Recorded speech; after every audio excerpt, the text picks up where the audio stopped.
روزگار کودکی یادش به خیر، یاد شب‌های خوش و شادش به خیر. زندگی مثل سلامی ساده بود، زندگانی صبح و شامی ساده بود. سفره نان و پنیری داشتیم، در نداری چشم سیری داشتیم. وقت بخشش دست ما لرزش نداشت، مال دنیا اینقدر ارزش نداشت. آدما تاب و تحمل داشتن، بر خدا خیلی توکل داشتن. روزگار کودکی یادش به خیر، یاد شب‌های خوش و شادش به خیر. زندگی مثل سلامی ساده بود، زندگانی صبح و شامی ساده بود. سفره نان و پنیری داشتیم، در نداری چشم سیری داشتیم.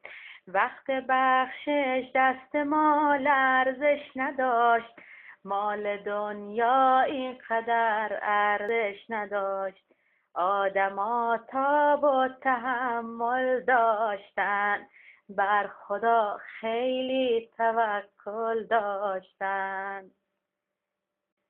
روزگار کودکی یادش به خیر، یاد شب‌های خوش و شادش به خیر. زندگی مثل سلامی ساده بود، زندگانی صبح و شامی ساده بود. سفره نان و پنیری داشتیم، در نداری چشم سیری داشتیم. وقت بخشش دست ما لرزش نداشت، مال دنیا اینقدر ارزش نداشت. آدما تاب و تحمل داشتن، بر خدا خیلی توکل داشتن. روزگار کودکی یادش به خیر، یاد شب‌های خوش و شادش به خیر.